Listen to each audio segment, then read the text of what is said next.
I'm going to start with my testimony. I'm going to begin March. Actually, you guys are here for the anniversary, my 2-year anniversary of when this happened to me. I experienced a heart attack. I wasn't even aware that I was having a heart attack. I laid in the bed I went to the movies for Valentine's Day in February of 2020. And I had got some popcorn, and, I just thought that I was having stomach pains and stuff from the butter, because I like a lot of butter on my popcorn. And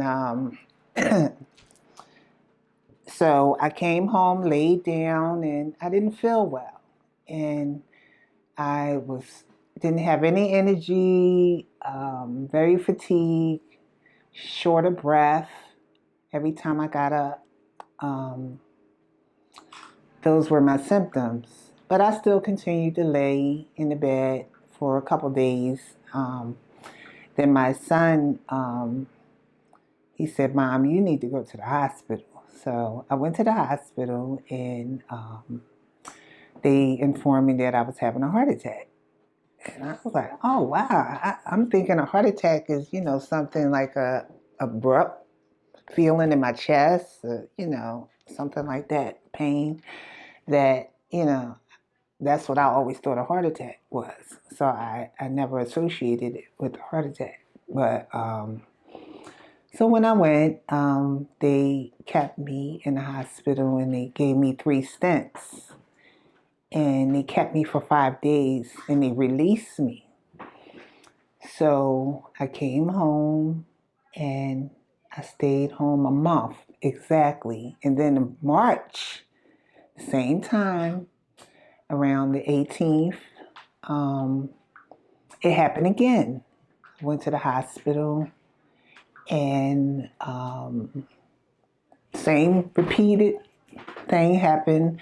They told me I was having a heart attack again, and they kept me in the hospital because they wanted to do an MRI and stuff like that. And they weren't able to do it at the hospital that I was at. I had to actually go to another Temple hospital down Broad Street because that's where they had the MRI machine.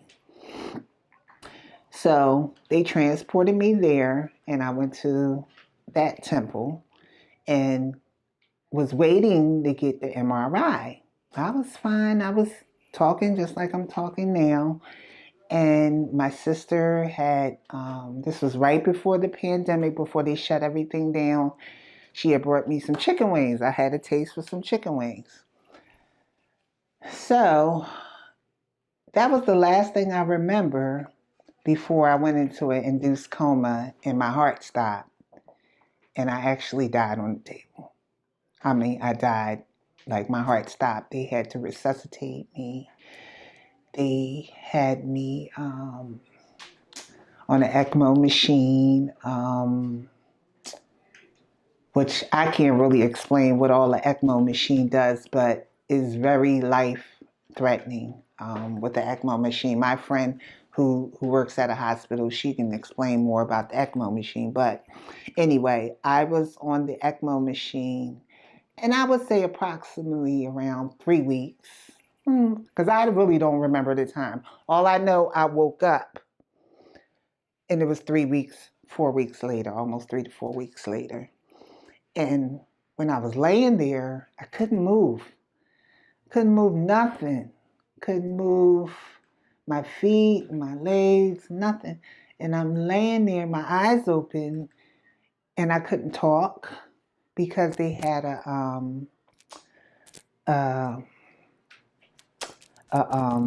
ventilator. I was on a ventilator. I had a breathing tube in my nose, and I was just laying there, and I could hear people talking around me, but I didn't know exactly what was going on, what was my condition. All I know, I couldn't move. I felt like I was paralyzed. Felt like I was paralyzed. So, meantime, I laid there, but during the time that I was sort of under sedation with my, when I was on the ECMO machine, weird things happened to me. Like, I began to look back on my childhood because I was adopted as a kid. And I wasn't raised with my biological mother.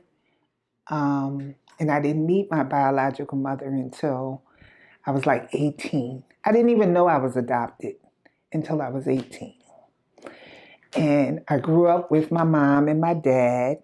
And the way I found out that, um, the way I found out that I was adopted, um, my my boyfriend at the time, who was my oldest son's father, I wanted to go away with him one time, and I wanted to go and stay the weekend with him. And my mom didn't want me to go because she figured I shouldn't be going to stay with a boy at 17, And I was insisted on going, and I heard a rumor in the family that somebody said that my mom may not be my mom because I didn't look like her.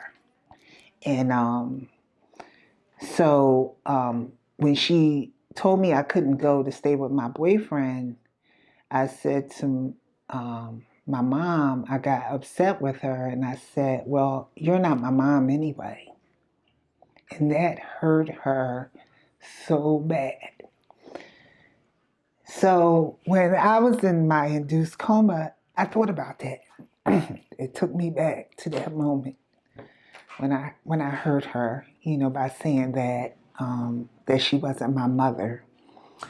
And that's when I found out, then the stories start coming to light that, that she really wasn't my mother, and that my father wasn't my father either, and that they raised me, and then I met my biological mother. So, in the meantime, they raised me and they brought me up, and I'm just thinking about, why am I thinking about this during this time, when I'm fighting for my life. I'm looking over my life and to see, but that was another way God stepped in and, let me see that even though I wasn't loved by my biological mother, and my mother had children before me and after me, I was a middle child. So even though, for a long time I felt like I wasn't loved, by my mom, because, like, why give me up? Why give me up when you still got other kids before and after me, and you raised them? So that was on my mind during the time when I was under sedation. Also, I lost a dear friend. Oh, actually, before I even get to that, um, I was with someone, in a relationship with a gentleman, um, and we had broke up 6 months before my incident with my heart. He he distanced himself from me just abruptly because he was sick and he was going through something with his kidneys. So when I had my heart attack and we had the pandemic, I found out that, he passed away during that time, while I was under sedation. And that really hurted me because we didn't really get a chance to talk and talk about, different things we had going on with us, so. And I knew he was sick, but he didn't want to disclose that information to me. Yeah, so we had a chance to discuss the different reasons why we had separated during. So this was stuff that was on my mind also while I was under sedation.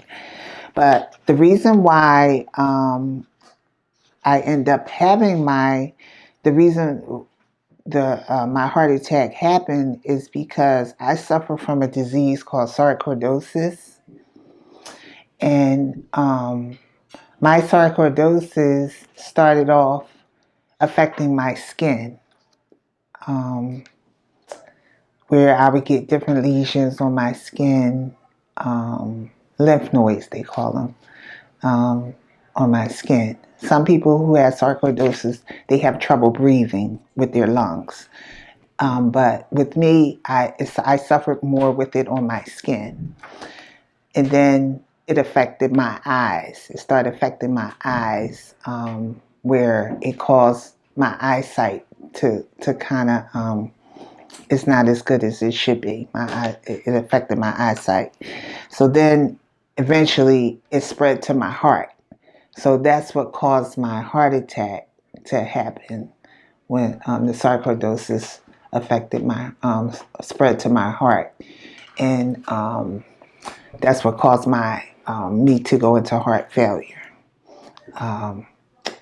So when I was in the hospital from the heart failure and on the ECMO machine, the doctors, I stayed in there for 3 months.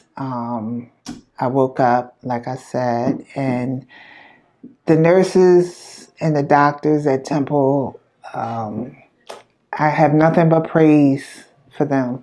Nothing but praise for them, because back in the day, I used to be a CNA.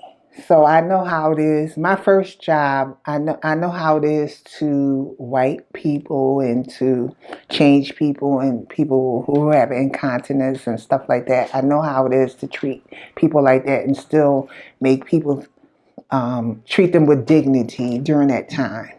Don't make them feel like, less than and stuff like that. And that's the way they made me feel during that time when I needed them to do those things for me. And I used to feel so apologetic to the staff, for doing those kind of things for me. I felt so, like, bad for them doing that kind of stuff for me. But after all that said and done with my illness and everything, and I came home after a month of rehab at Moss Rehab, I came home thinking, God, why did you save me? What did you save me for? Like, I know I wasn't the best person living my life the way I should have. I was doing things I shouldn't have been doing, and not to his liking, and I'm like, what made you choose me when I know, so many people, the doctors was coming in, oh, Miss Selden, you're a miracle. Like, oh, you don't know what you've been through. Like, I'm like,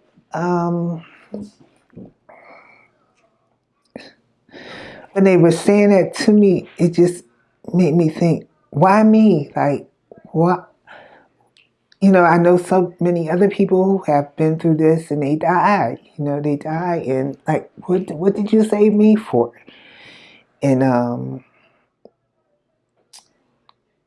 know I haven't been 100% loyal to you, like, but he loved me regardless. You know what I'm saying? And he just saved me when I needed saving. Yeah, and it was so scary. It was the scariest moment in my life because, for one thing, I was worried about my 2 children that live with me. I was worried what would happen with them.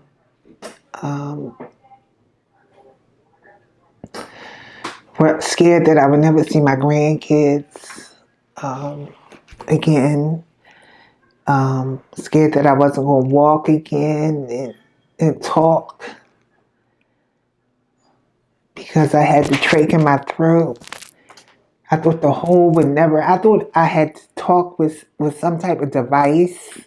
That's the way I would talk for the rest of my life, because I couldn't imagine a hole in my throat just healing on its own. I can't imagine it. I couldn't imagine. I couldn't see that then. You know, people say, "Oh no, it's gonna just close up."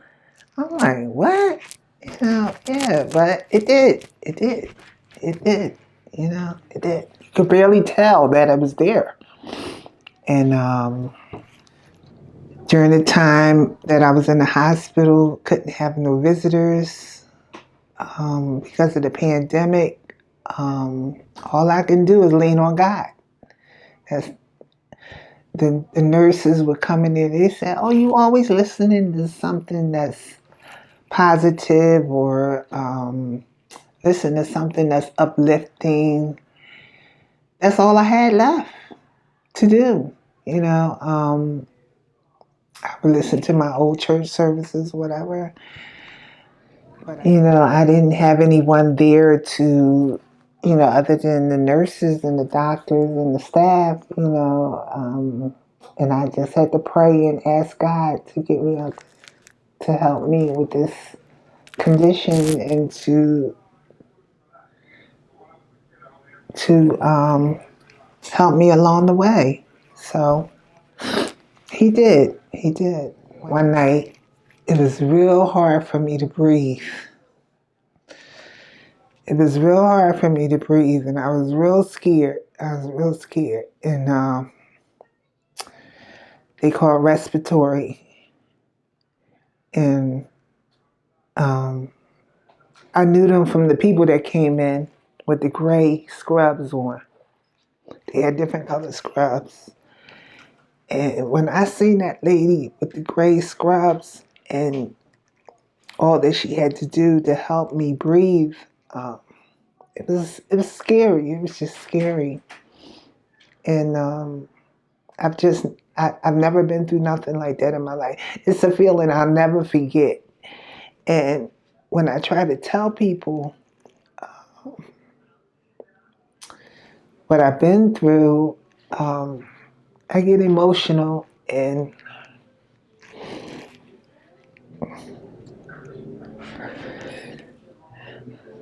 because I had to keep talking to myself. That's why I know God is so real, and because you have to talk to yourself and keep telling yourself, you're going to get out of this.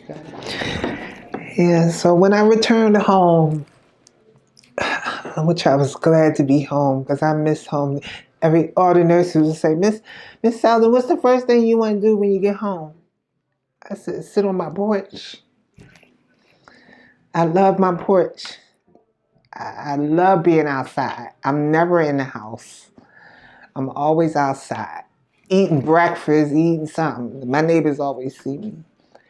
So I said, the first thing I want to do is be on my porch, hear the birds chirping, feel the sunshine on my skin, and just thankful for every moment that I'm here, because I didn't have to be here.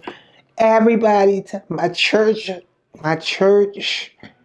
friends, they were told that I passed away because they got it mixed up with somebody else. So they were told that I passed away. My friends, my girlfriend, she was getting advice from other nurses at other hospitals on my condition, or what the probability of me surviving or getting through it, and it wasn't looking good. It wasn't looking good. Everybody didn't think I would make it. No, they didn't think I would make it. But God had other plans for me. And I still, I realized, me giving my testimony, this is therapeutic for me also. One day I was just flipping through the channels, bored at home one Saturday, and I was just telling my friend um, how she need to give her testimony and on her situation with her illness. And here I just stumbled across a program called the Testimony Project. I wasn't expecting it. So what's that about? Then when I turned on, I noticed the shirts. I'm a shirt person, so. And I enjoy crafting and making shirts and doing my thing. So when I see people with different T-shirts on, I pay attention to to make it, either copy it one day or whatever. So when I saw it, it just drew me in. The stories of people overcoming different situations, because I felt like I've overcome a lot in my life. I was a young mother at a young age. I had 3 children and raised them practically by myself. And I was able to be on my job until I came out on disability. And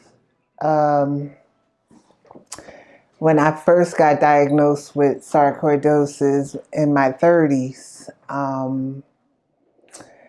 I was a little vain back then and didn't want to take the steroids that was prescribed to me, which caused your face to really get big, and you gain a lot of weight from the steroids, the oral steroids. So I refused to take them, and I lived with the lesions on my skin. I just explained to everyone. People thought it was just bad acne or, a sunburn. But I said, no, it's sarcoidosis. And back then, a lot of people didn't hear about it, but they hear about it more often now. And I refused to take the steroids. I lived with it for a long time. And then it began to affect my eyes.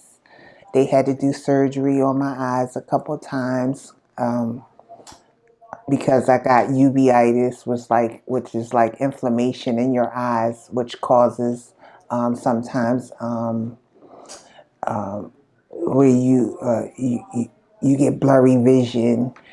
And I know this, and I'm very independent, driving.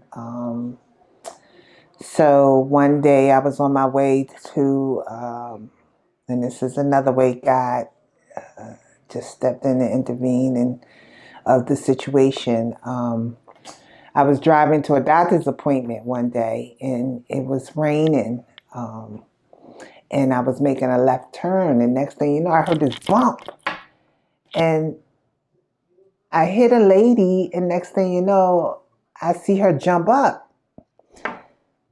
and I got out the car. I was so hysterical. I was like, "Oh my God, are you up? Are you okay? Are you okay?"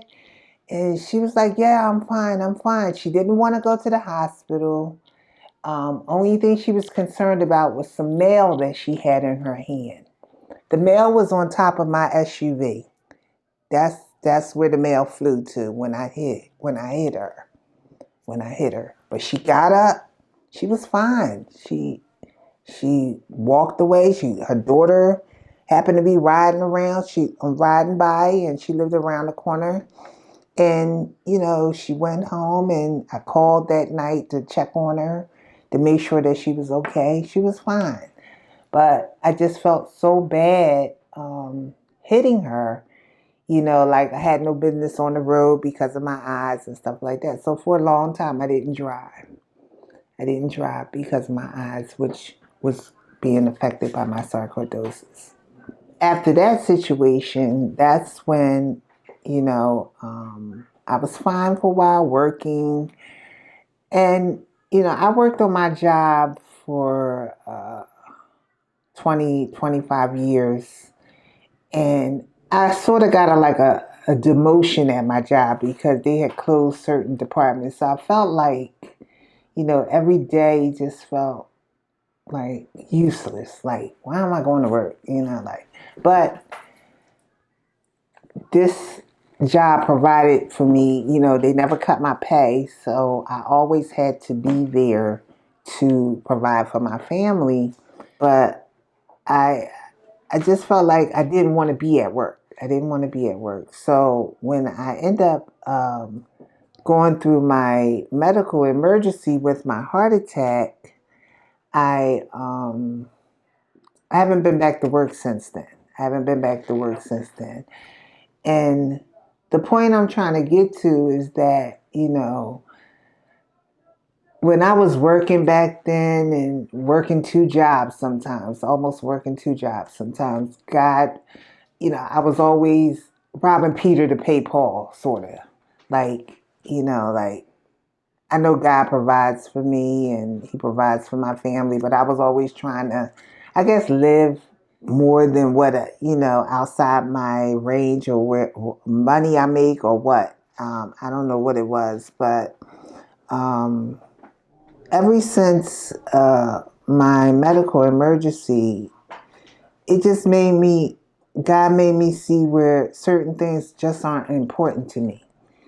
Certain things aren't important to me, like the things that I thought was so important before. Um, my family, my family is very important to me. My friends that love me.